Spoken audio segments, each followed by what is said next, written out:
Hello, আসসালামু আলাইকুম। আশা করি সবাই ভালো আছেন, আমিও ভালো আছি।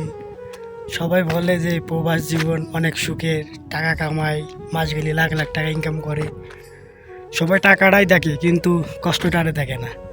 দেখতে পারছেন আমি এমন এক জায়গায় কাজে আইছি, সেই জায়গাটা আছে দুনিয়ার চারিদিকে পাহাড়। এই দেখেন অনেক বড় বড় পাহাড় আছে আর প্রচুর গরম, ঠিক আছে, প্রচুর গরম। টাকা ঠিকই ইনকাম করতে পারবেন যদি কষ্ট করতে পারেন। আর যে কষ্ট করতে পারবেন সেই প্রবাসে আসবেন, আর যে পারবেন না তার আসার দরকার নাই। কারণ এই প্রবাস জীবন অনেক কষ্টের। হয়তো রোদ, প্রচুর গরম সহ্য করতে পারবেন না, ঠিক আছে, আর প্রচুর কষ্ট হয়। আর এত টাকা দিনা করে আসবেন, যদি কিছু দিনা করে এসে যদি কিছু করতে না পারেন, আবার কষ্টের জন্য দেখা যাচ্ছে অনেক লোক চলে যায়। আবার কিছু কিছু দালালরা আছে, তারা নিয়ে আসে মনে করেন আঁকা দেয় না, ঠিক মতন কাজ দেয় না, এনে ঘরের মধ্যে ফেলাই থই।